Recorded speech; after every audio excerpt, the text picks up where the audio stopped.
Do you ever feel like losing interest after some time starting a work? You start reading a book, and after 10 pages, you get bored and put it aside and move on to next thing.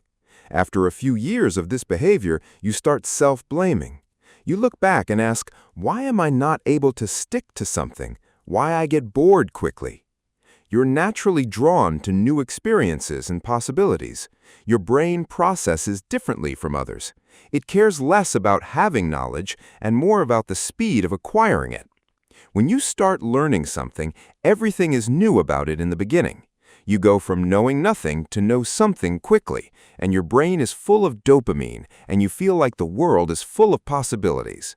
But here's the core. When you reach to the point where you think you explore everything about it, suddenly your interest drops, and the dopamine in your brain shuts off. Sometimes we call it laziness, but true laziness is when you don't act. But here, you're not refusing to act. You're refusing to act without having the urge of more knowledge. You think that you have known much about the specific thing, that your energy drops, so you stop. Here you need to understand if you're quitting because you think you have truly mastered the skill, or you're quitting because it has become harder. Be kind to yourself if you're facing this situation, because you're having the traits of a polymath. You don't have a discipline problem, you have a system problem. And once you fix the system, sticking with things gets a lot easier. Step 1. You're waiting to feel motivated. Motivation isn't reliable. It rises and falls like a mood. If you stick with things, don't rely on motivation, rely on structure. If your plan only works when you feel like it, it was built to fail. Step 2. Your goals are too big. Get in shape gives your brain nothing to hold on to. Walk 10 minutes after dinner does. Specific small goals stick. Vague, huge goals don't. Step 3. You're chasing outcomes, not identity. Here's a shift that changes everything. I want to lose weight fades once the excitement wears off. I'm someone who trains doesn't, because quitting would mean going against who you believe you are. Step 4. Your brain wants reward now.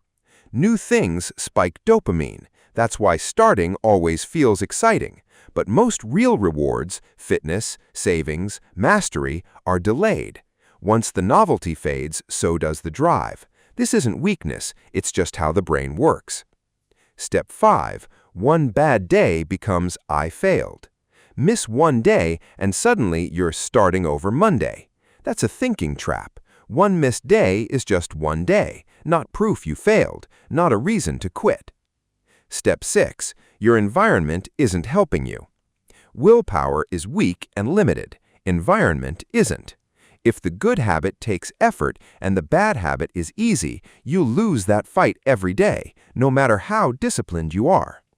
Shrink your goals. 1 push-up, 1 page, 1 glass of water. Starting small removes the resistance.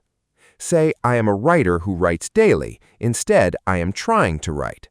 Identity survives bad days. Task lists don't. 1 skipped day is normal. 2 in a row is where you start becoming someone who quits again.